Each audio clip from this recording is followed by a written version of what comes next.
Are you a doctor trying to elevate your practice and make your impact on the world long lasting? Ready to go from a hustler to a CEO? Man, you already know. Welcome to the Michael Buffington Show, the podcast that's transforming the lives of doctors. You ready? Let's go.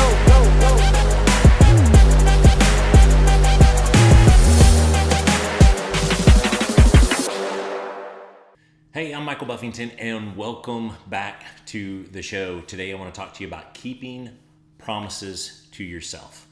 Now, this is something that I have heard so many coaches and mentors, business people of all sorts talk about in every industry, but I think it's so important, and I know every time I heard it that I got something from it, so I wanted to bring it forward to you today, because if you are not keeping promises to yourself, what is really going on?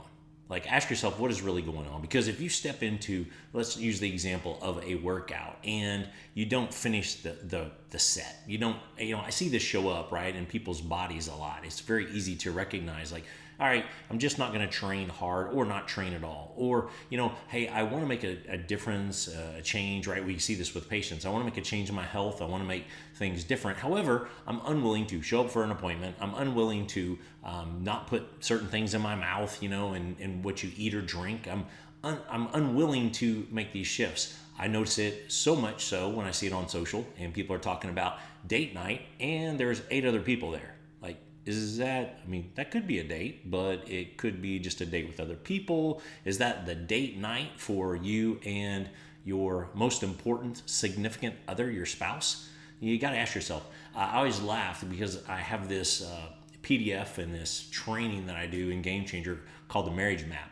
And one component in there talks about boys' nights. Well, the reason that boys' nights was on there is because I have 3 boys. And it was to schedule time with each of them independently to go and do things. And I would have docs, when they came in and they read that sheet, think, oh, well, boys' night. So you go out with your guy friends, kind of like you were single every so often, like once a month or once a week or something. I'm like, no. Okay, this is not the group for you. If you're still interested in doing all those things, nothing wrong with having a good time, but that is not the boys' night. So the problem with this is if you continue to break promises to yourself, even the smallest, right? How does that feel? And let me ask you a question. If you've got kids, if you've got small kids, do you break your promises to them? Like, do you make your promises to them? I think that phrase gets overutilized sometimes. Like, I promise you, like, what is that? Yeah, that's probably a bad way to start if you are not going to fulfill on it, because it's just something as simple as this. If you hit snooze and you break the promise to yourself that you're going to get up at whatever time you set the alarm, what is more likely to happen? I need to ask ChatGPT or maybe Google, is what is the likelihood, what is the statistical relevance to, if you hit snooze one time, are you more likely to hit it a second? Or if you hit it one time for so many days, are you more likely for that to become your pattern? I will guarantee you, I don't know the statistics, but I will guarantee you, if you do it once, you will do it more often each and every day. That's how easy it becomes to allow these things to erode your life. And yes, that sounds strong, but I do believe it erodes your life when you stop keeping the promises, or you break the promises to other people, of course. But when you do it to yourself, there's a big cost. And the cost is this. It's like, internally when you do it. And you start to feel certain things around it. Maybe guilt, maybe shame, maybe that you're less than. You talk, I don't know, it's that self-talk. I don't know, does anybody else have that? Or am I the only person that has that person going, you made a mistake, you didn't keep your word, you didn't keep your promise, you're a failure, you're not going to do enough, your day's going to go this way. Like, it can spiral, and maybe I'm making that a little extreme. Or maybe you're not looking at it extreme enough, because you're like, it's just something simple. It's kind of like saying it's a white lie. It's a lie or it's not a lie. I don't know where that even came from. There's no such thing as a small lie. There's no such thing as breaking a small promise. Okay? If it's that small and irrelevant, don't make it. Don't make it to yourself. Because what if you were able to change this? So if you're that person, and right now when I'm talking, you're going, hey, Michael, like, I get it. I do it. I don't like it. I've just got into this pattern. It's just who I am. I don't know how to change it. Well, that's a story, okay? You do know. It is also a common story. You're not alone, okay? And it's the reason that certain frameworks exist. It's the reason that I live by certain frameworks, things to keep me on point daily, weekly, monthly, quarterly. Why? Because I'm a human. I'm a human being just like you.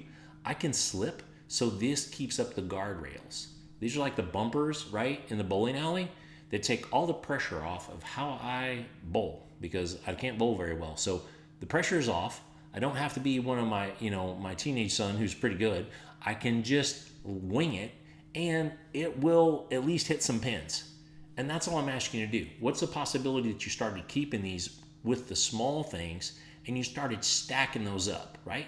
A pin, 2 pins. Pretty soon, just like scoring in bowling, next thing you know, boom, spare, and it changes the score dramatically. And if you will do these things consistently over time, maybe you've heard this before, but this is what comes to my mind in this moment is if you changed and you kept your promise for one simple thing every day for a year, 365 promises kept, how would you feel about yourself? How would you see yourself? How would others see you? Because here's the thing. Everybody knows. Everybody knows who in their family, assess your family right now. Assess yourself, but also assess your family, assess your business, assess your partners, assess your clients, assess them all. You know who does what they say they're going to do, and you know who doesn't. This is funny. I can talk about it in practice, and it'd be interesting if some patients see it. You know who's going to be there all the time because they never miss. You also know the ones every single week they're gonna miss an appointment. They're gonna not show up, and then they're gonna feel bad, right? They're gonna say to you like, "Oh, I'm sorry, I didn't make it." Be sorry to you. What about their health? What about the consequences? What about their reality? They don't need to be sorry to us. They need to do something different for themselves. So where in your life or your business are you just breaking some promises? And what are you going to do? What are you going to do? Not like next week, not next month, next quarter. What are you going to do in the next 24 hours to identify? So identify that thing. And I know most of you right now, you have it right now. If you've got it, jot it down. As soon as this episode, pause this episode, tell Siri to put it in your calendar. Stop that, change that, rectify that. The action step for you. What are you going to do in the next 24 hours to keep that promise to yourself? Maybe it's something that's been on your radar for a while and you just haven't done it. Maybe it's something on your checklist, just needs to get done. Do it. Do that. And tomorrow, do it again. The next day, do it again. And then I love for your feedback. And if you really got some guts, maybe there's a family member, a colleague, somebody else that you need to share this episode with and say, hey, you need to keep your promises. And you need to do it for you. You need to do it for your family. You need to do it for your community. You need to do it for your bank accounts. Because I've never met anybody with a big bank account that didn't keep a lot of promises to self. Now, I hope that this is helpful for you. I hope this helps you level up your game. I always used to end my show talking about the lasting impact on the world. And trust me, if you don't break promises to yourself, you will, without question, make a greater impact on the world. See you next time.